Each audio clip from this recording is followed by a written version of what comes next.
There's a secret your body has been keeping from your mind. Every racing heartbeat, every knot in your stomach, every tear that falls without permission, they're not malfunctions. They're letters from a part of you that science has forgotten how to read. You've felt it, haven't you? That moment when grief hits and your chest literally aches, when anxiety grips you and your breath becomes shallow, when joy bubbles up and your entire being seems to expand. Modern medicine calls these symptoms. Ancient wisdom called them visitations. This isn't about choosing between science and soul. It's about remembering that your emotions are where biology becomes biography, where chemistry becomes story, where the body becomes the soul's most intimate translator. She sat in the therapist's office, describing her panic attacks with clinical precision. Heart rate spikes, elevated cortisol, adrenaline floods. The therapist nodded, prescribed meditation apps and breathing exercises. But something in her remained untouched by these mechanical solutions. What if I told you that your panic isn't a system malfunction, but a primal alarm from a part of you that still remembers how to sense danger to your soul? Carl Jung wrote extensively about how our autonomous nervous system doesn't just respond to physical threats, it responds to archetypal ones, the death of dreams, the abandonment of authentic self, the slow suffocation of what makes you most alive. Your racing heart isn't just adrenaline, it's the body's way of saying something essential is being threatened here. Consider this. Indigenous cultures never separated emotional experience from spiritual experience. The Lakota concept of Wakepi describes harmony between body, mind, and spirit as inseparable. When one suffers, all suffer. When emotion arises, it's not just chemistry, it's ceremony. Modern neuroscience is beginning to catch up to ancient wisdom. Dr. Candice Pert's groundbreaking research on neuropeptides revealed that emotions are not just in the brain, they're in every cell of your body. She called them molecules of emotion, but perhaps they're more accurately described as molecules of soul language. There's a woman I know who spent years on antidepressants, chasing the promise of chemical balance. The medication helped her function, but something deeper remained hungry. She described it as feeling like I'm watching my own life through glass. One day during a particularly vivid dream, she found herself in an empty house, room after room of beautiful architecture, but no one home. She woke up and realized, I've been treating my sadness like a broken faucet, when it might be the house itself calling me back. This is the modern dilemma. We've been taught to see emotions as problems to be solved, rather than languages to be learned. But what if your depression isn't a serotonin deficiency? What if it's your soul's way of grieving unlived possibilities? What if your anxiety isn't just neural static? What if it's an early warning system for authenticity? The polyvagal theory, developed by Dr. Stephen Porges, reveals how our nervous system constantly scans for safety. Not just physical safety, but existential safety. Are we being seen? Are we connected? Are we living in alignment with our deepest truth? When the answer is no, the body responds with what we call emotional dysfunction. But dysfunction implies something is broken. What if nothing is broken? What if everything is working exactly as designed? An intricate communication system between the seen and unseen parts of yourself. In Jungian psychology, there's a concept called autonomous complexes, emotional patterns that seem to live independently within us, surfacing at specific triggers. But these aren't random. They're archetypal, universal patterns of human experience that transcend individual biography. Your specific emotional triggers aren't just personal history, they're also mythological inheritance. The fear of abandonment carries echoes of the orphan archetype. The rage at injustice channels the warrior. The inexplicable sadness that arrives like weather patterns might be the mourner, asking you to grieve not just personal losses, but collective ones. Ancient traditions understood this. In Tibetan medicine, emotions are seen as energetic movements that, when blocked or misunderstood, create physical disease. The word lungta describes the relationship between breath, emotion, and spiritual vitality as indivisible. Modern research supports this ancient knowing. Dr. Gabor Mate's work on addiction and trauma reveals how emotional pain, when unexpressed or misunderstood, literally rewires the brain and alters gene expression. But here's what's revolutionary. It also shows how conscious relationship with our emotional experience can rewire us back toward wholeness. Do you recognize yourself in this ancient knowing? Have you ever felt that your emotions carry messages too complex for simple chemical explanations? That moment when sadness feels sacred, when anger feels like justice demanding attention, when joy feels like remembering something you thought you'd lost forever, but there's something else happening in your body right now, something most people never notice. If this resonates with the deeper part of you that's been waiting to be understood, let me know in the comments below. Your emotional experience is not a mistake, it's a map. And I'd love to hear what territories yours is trying to show you. But there's a darker alchemy happening in your cells right now, one that most people mistake for weakness when it's actually the body's way of protecting something sacred. He learned early that tears were not allowed, first from his father's silent disapproval, then from a world that rewarded his stoicism with praise. "You're so strong," they said, "so stable." But inside, something began to calcify. Years later, sitting in a doctor's office, staring at blood work that showed chronically elevated cortisol levels, he couldn't understand why his body was betraying him. He ate well, exercised, meditated. He was doing everything right. But his adrenal glands were screaming in a language he'd forgotten how to hear. Cortisol, the stress hormone, has become the villain in modern wellness culture. But here's what most people don't realize. Cortisol isn't just about external stress. It's also the body's response to internal exile.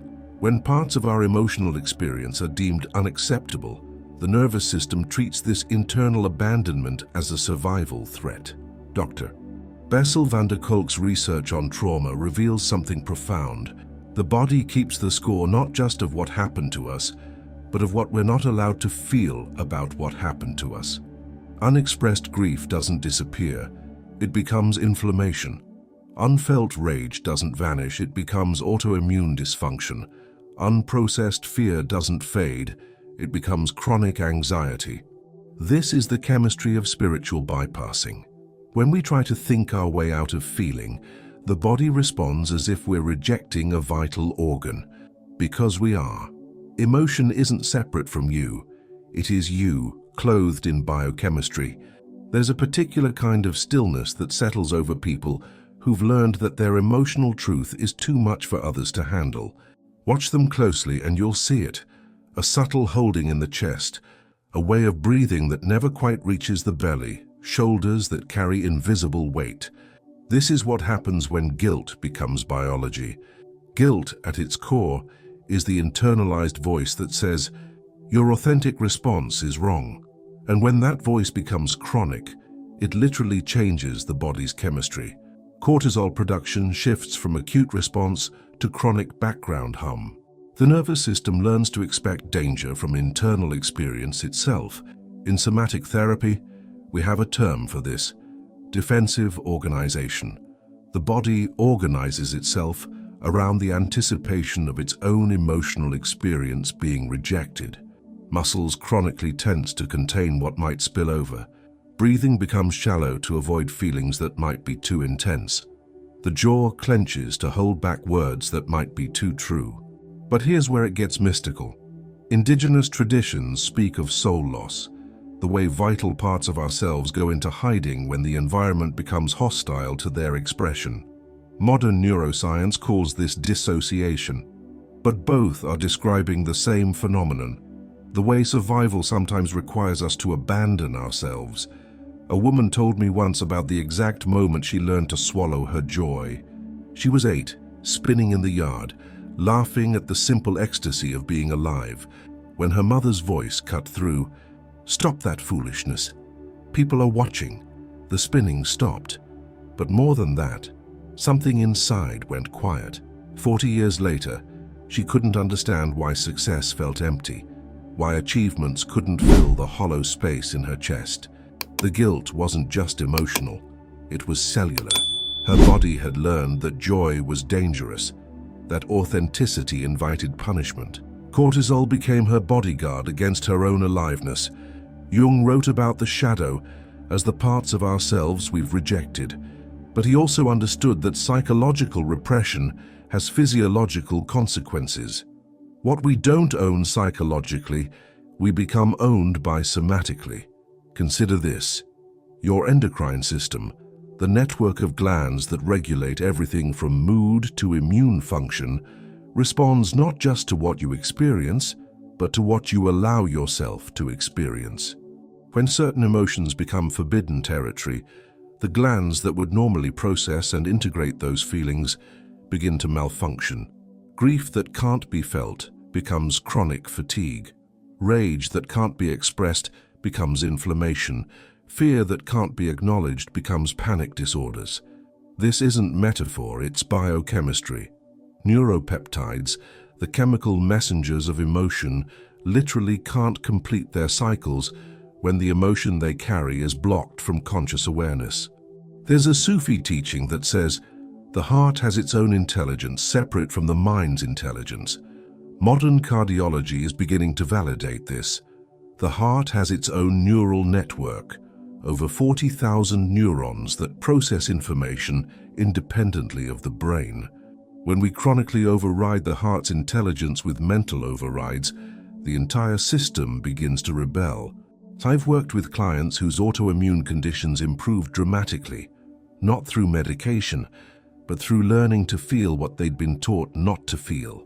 One woman's fibromyalgia symptoms decreased by 70% after she finally allowed herself to feel the full scope of her anger about childhood neglect. Another's chronic digestive issues resolved after he stopped trying to be grateful for a job that was slowly killing his spirit. This isn't about emotional indulgence. It's about emotional integration. The difference is crucial. Integration means allowing the emotion to move through you, to be felt fully and then released. Indulgence means getting stuck in the emotion, making it your identity rather than your experience. Have you noticed how certain emotions feel forbidden in your body? How there might be feelings that start to rise and then get mysteriously cut off, as if some internal censor is always watching. That tightness in your chest when someone asks, "How are you feeling?"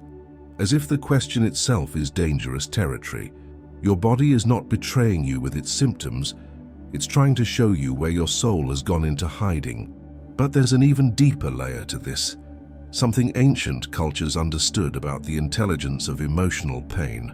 What if I told you that the emotion you've been trying to fix is actually trying to fix you?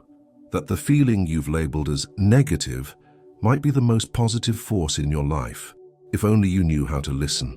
She'd been to 12 different healers, acupuncturists, therapists, energy workers, medical doctors, all for the same recurring symptom, a tightness in her throat that made it difficult to speak in certain situations. Physically, nothing was wrong. Energetically, everyone had theories, but the tightness remained, faithful as a prayer. Then one night, in the space between sleep and waking, she had a vision. A small girl, herself at 7, standing in a kitchen, words dying in her throat as adult voices rose around her. The tightness wasn't a symptom, it was a guardian. It had been protecting that 7-year-old's truth for 30 years, waiting for someone to finally ask what she had needed to say. This is the oracle nature of persistent symptoms. In Jungian analysis, we understand that what keeps returning is what keeps needing to be integrated. But integration doesn't mean elimination, it means relationship. The tightness in her throat wasn't the problem. The problem was that no one had ever asked what it was protecting.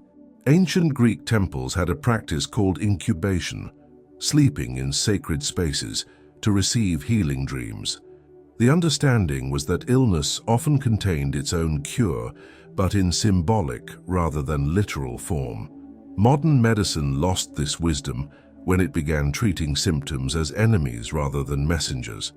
Dr. James Hillman, one of Jung's most brilliant students, wrote extensively about pathologizing, the psyche's tendency to create symptoms when something essential is being ignored.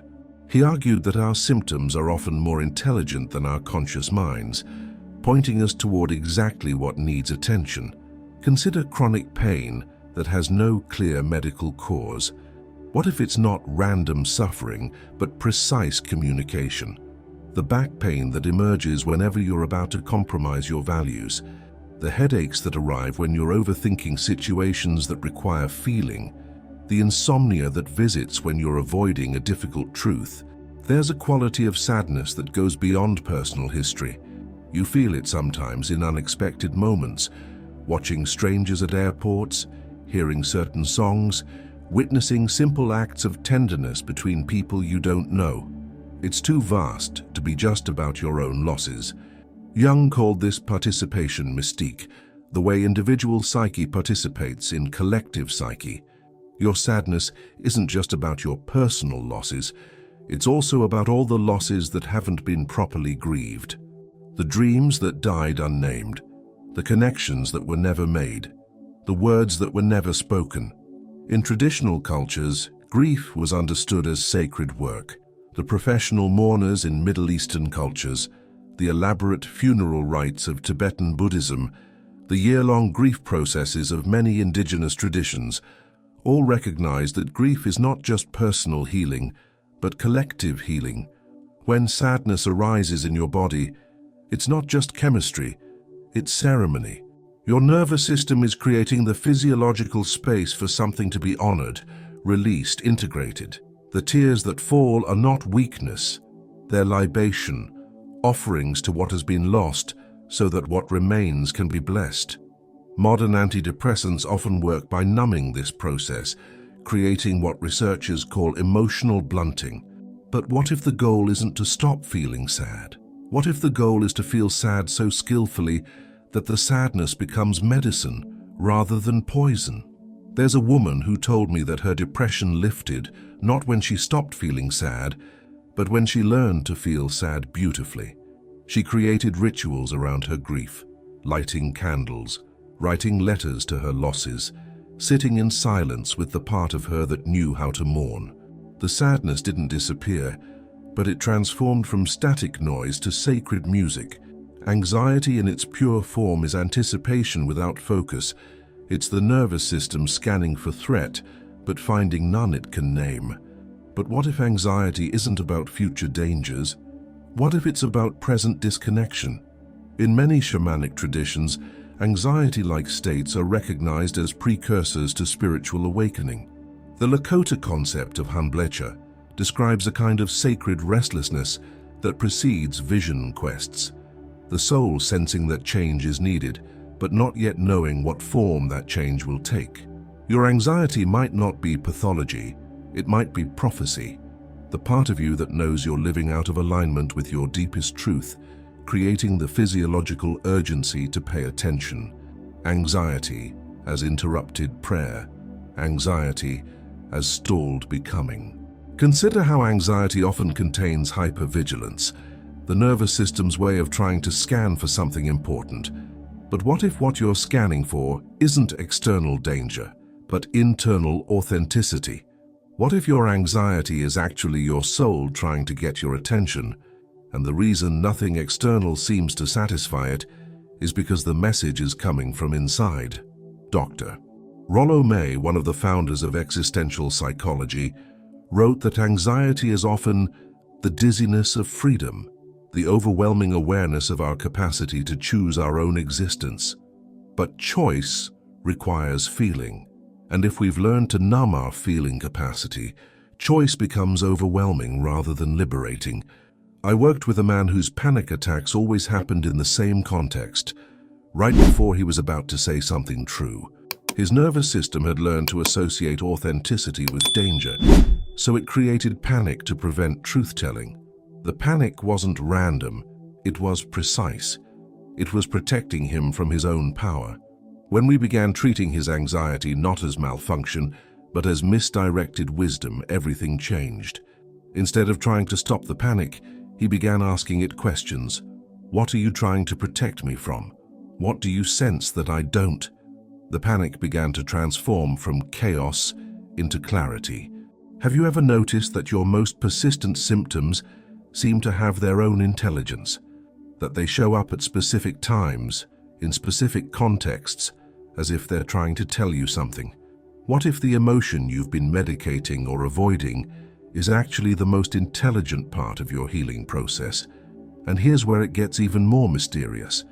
There's another feeling that's been completely misunderstood by modern culture, a feeling that might hold the key to your deepest healing.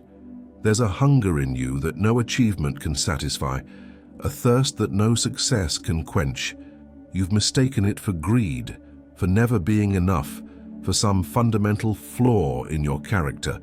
But what if it's actually your soul's way of remembering what you came here to experience? He sat across from me, successful by every external measure, describing a life that felt like eating cardboard. I should be grateful, he kept saying. I have everything I thought I wanted. But his eyes held the particular emptiness of someone who had learned to distrust their own desires so completely that they'd forgotten how to want anything real. This is the modern tragedy of pleasure. We've been taught to fear it as weakness or worship it as salvation, but never to understand it as guidance. Dopamine, the neurochemical of desire and reward, has been demonized by wellness culture as the source of addiction and praised by productivity culture as the secret to motivation. But both perspectives miss something crucial. Dopamine is the body's way of pointing toward what feeds your soul. In tantric philosophy, desire isn't the problem. Unconscious desire is the problem. The tradition speaks of karma not as indulgence, but as conscious relationship with the life force that moves through attraction, pleasure, and creative expression. When we deny this force, it goes underground and emerges as compulsion. When we indulge it unconsciously, it becomes addiction. Dr. Anna Lemke's research on dopamine reveals something profound. The modern epidemic of anhedonia, the inability to feel pleasure, often comes not from too little stimulation, but from too much unconscious stimulation.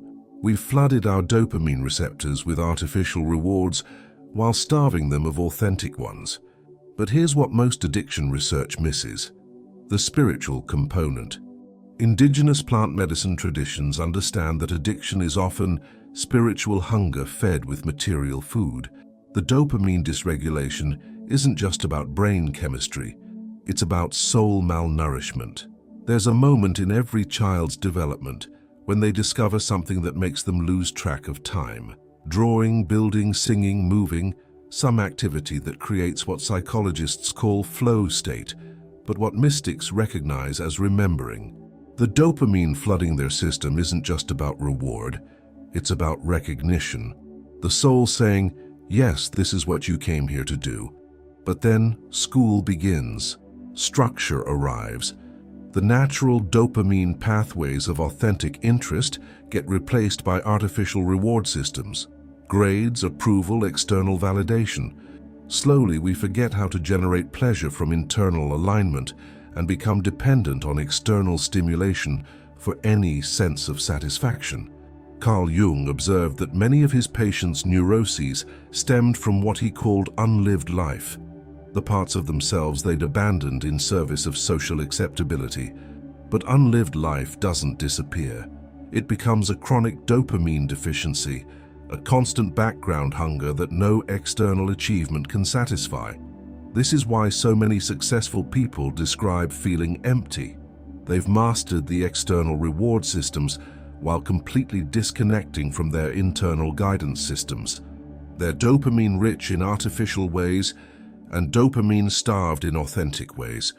A woman told me about the exact moment she remembered what true pleasure felt like. She was 43, burned out from a career that looked perfect on paper, when she found herself in her kitchen at midnight making bread. Not because she needed to, but because her hands remembered something her mind had forgotten. The kneading, the waiting, the smell of yeast becoming alive. It was the first time in years she'd felt what she described as soul satisfaction. That night, she realized she'd been chasing dopamine hits from accomplishments while ignoring the deeper dopamine source of authentic expression.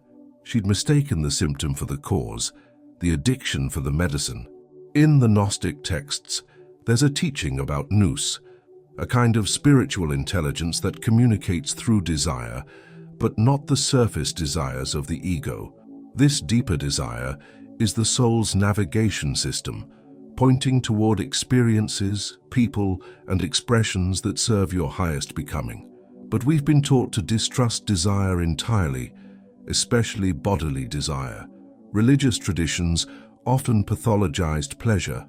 Psychological traditions often pathologized wanting.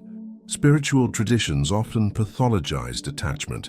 The result is a generation of people who have no idea how to distinguish between ego desire and soul desire, between compulsion and calling. Here's the key distinction. Ego desire seeks to acquire. Soul desire seeks to express. Ego desire wants to have.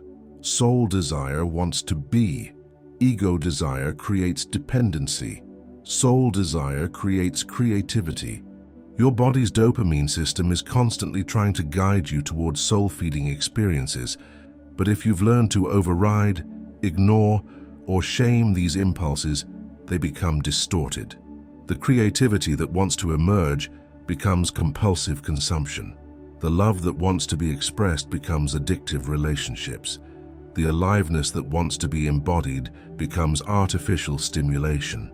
I've worked with people whose chronic depression lifted not through medication, but through what I call dopamine restoration, slowly learning to distinguish between what genuinely feeds their soul and what merely distracts from their emptiness.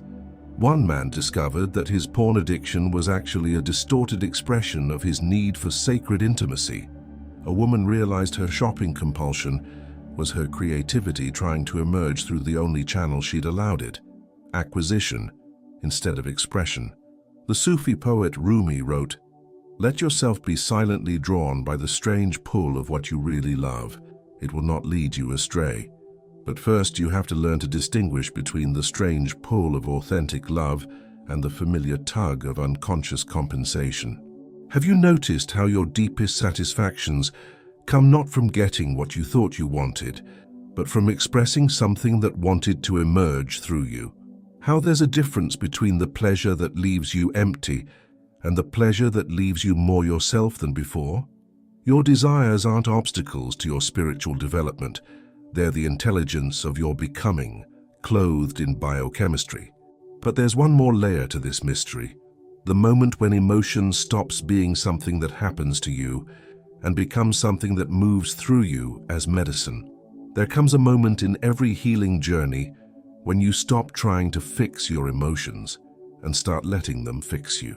When you realize that the feeling you've been avoiding might be the very medicine your soul has been preparing for decades. She had never been religious, but when the grief finally broke through 30 years of accumulated losses, she'd been too strong to feel.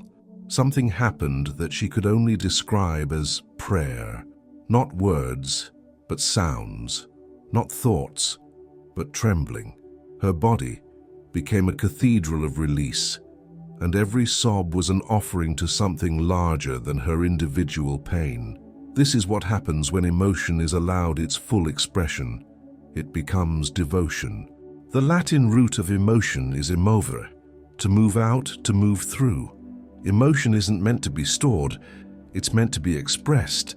And when it's expressed authentically, it becomes a form of worship, the soul's way of communing with the mystery of being alive. In many indigenous traditions, healing ceremonies involve what anthropologists call emotional catharsis, but what the participants know as spiritual communion. The tears, the shaking, the sounds that have no words, these aren't symptoms of breakdown but expressions of breakthrough. The body remembering how to be a vessel for something sacred. Dr. Peter Levine's work on trauma healing reveals that the nervous system has an innate capacity for what he calls pendulation, the natural swing between activation and calm, between feeling and integration. But this process requires expression, not suppression. The emotions need to move through the body completely, like weather systems moving through landscapes. When we block this natural movement, we create what somatic therapists call incomplete cycles. The anger that was never fully felt becomes chronic tension. The fear that was never fully experienced becomes generalized anxiety. The joy that was never fully expressed becomes depression. The opposite of expression is depression. There's an ancient practice called temple sleep, where people would spend the night in sacred spaces, allowing their bodies to receive whatever healing dreams or visions were needed. Your body is that sacred space. Every sensation, every emotion, every physical response is a communication from the temple of your being. But we've forgotten how to be priests and priestesses of our own experience. We've become strangers in our own houses, visitors in our own bodies. Learning to listen to the body as an altar requires developing what I call somatic literacy, the ability to read the symbolic language of sensation and emotion. Here's a technique rooted in Jungian active imagination. When an emotion arises, instead of trying to understand it mentally, ask it to show you an image, not a thought about the feeling, but a picture from the feeling. Grief might show you an empty nest. Anger might show you a locked door. Fear might show you a child hiding in a closet.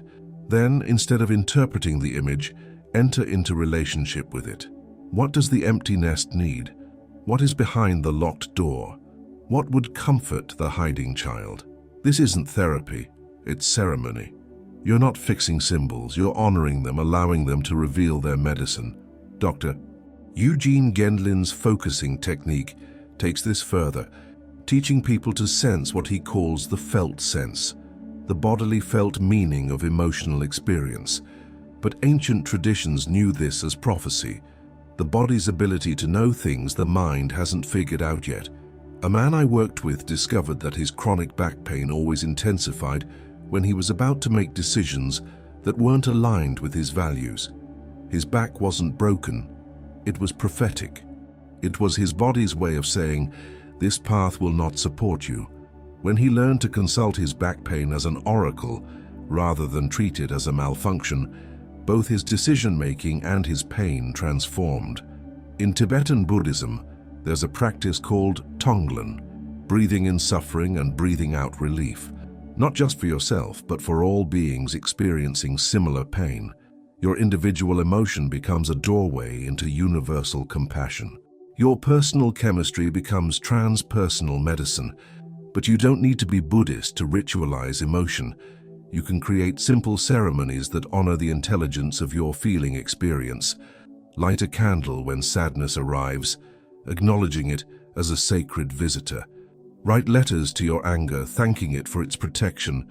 Create drawings with your anxiety, letting it show you its colors and shapes.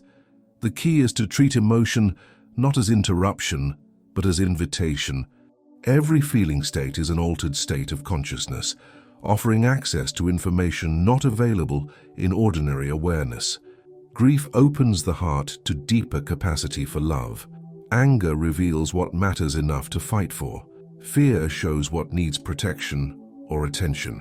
Marion Woodman, a Jungian analyst who specialized in body-soul integration, often said that symptoms are the body's way of talking to those who won't listen. But when we learn to listen, symptoms often transform into symbols and symbols into medicine. There's a woman who told me that her panic attacks became her greatest teachers when she stopped trying to stop them and started asking what they were trying to teach her. Each attack, she discovered, carried specific information about situations where she was betraying her authentic self. The panic wasn't pathology, it was prophecy. Her nervous system's way of saying, "This environment is hostile to your soul." She created a ritual around her panic. Instead of fighting it, she would welcome it, ask it questions, thank it for its vigilance. Over time, the panic transformed from overwhelming chaos into precise guidance. She still felt the warning signals, but now she could read them as information rather than experience them as attack. Have you ever noticed that your most intense emotions often carry the most important information? That the feelings you most want to avoid might be the ones with the most medicine to offer? What if your emotional intensity isn't too much? What if it's exactly enough for the healing your soul is trying to orchestrate? And this brings us to the ultimate recognition, the moment when you realize that you are not broken and never were. What if everything you've been taught about emotions is backwards? What if your sensitivity isn't a weakness, but a superpower? What if your intensity isn't too much, but exactly what the world needs from you? What if your body has been trying to initiate you into your own wholeness this entire time? There's a moment in every deep healing when you stop trying to understand your emotions and start letting them understand you. When you realize that the tears know things your mind doesn't, that the anger carries intelligence your thoughts can't access, that the fear holds wisdom your logic can't compute. This is what integration actually means, not the elimination of difficult emotions, but the inclusion of all emotional experience as sacred communication. Not translating feeling into thought, but letting feeling teach thought. Not making the body conform to mental ideas about how it should behave, but letting the body's wisdom inform how you live. Dr. Candace Pert spent her career discovering what mystics have always known. There is no separation between body and mind, between chemistry and spirit, between emotion and soul. What we call emotions are actually information-carrying molecules, creating a conversation between every cell in your body and the consciousness that animates it. But here's what even Dr. Pert's groundbreaking research couldn't fully capture. This conversation isn't just biological, it's biographical. Your emotions aren't just telling you about your current state, they're telling you the story of who you're becoming, what you're healing, what you're being called to express in this lifetime. Integration means becoming fluent in this language, not just feeling your emotions, but listening to them as oracles. Not just having emotions, but recognizing them as allies in your soul's evolution. She stood at the bathroom mirror, 47 years old, looking at a body that had carried her through decades of self-rejection. The chronic pain, the mysterious symptoms, the emotional intensity she'd spent so much energy trying to manage. Suddenly, she saw it all differently. "You've been trying to tell me something this whole time, haven't you?" she whispered to her reflection. And in that moment, everything shifted. The pain didn't disappear, but it transformed from enemy to ally, from problem to teacher, from mistake to message. This is the paradigm shift that changes everything. Your body is not broken. Your emotions are not too much. Your sensitivity is not a disorder. You are not a machine that needs fixing. You are a mystery that needs witnessing. Ancient traditions understood the body as a temple, but modern culture treats it like a car, something to be optimized, tuned up, and kept running smoothly. We've forgotten that temples aren't just structures. They're spaces where the divine communicates with the human, where the invisible becomes visible, where the sacred speaks through the physical. Your symptoms, your emotions, your physical responses, these aren't malfunctions. They're mystical communications. The migraine that arrives when you're overriding your intuition, the digestive issues that flare when you're swallowing your truth, the insomnia that visits when you're avoiding a necessary ending. James Hillman wrote that, "We are less threatened by physical illness than by meaninglessness." But what if physical illness is often meaninglessness made manifest? What if the body's rebellion is actually the soul's revolution, a way of forcing consciousness to pay attention to what's being ignored? In the Sufi tradition, there's a practice called dhikr, the remembrance of the divine through repetitive prayer and movement. But there's another kind of dhikr that few speak of, the remembrance of the divine through feeling, through allowing every emotion to be a prayer, every sensation to be a scripture, This is the new pact I'm inviting you to consider. What if feeling fully became your spiritual practice? What if emotional honesty became your devotion? What if listening to your body became your prayer? Not feeling everything all the time. That's not integration, that's overwhelm.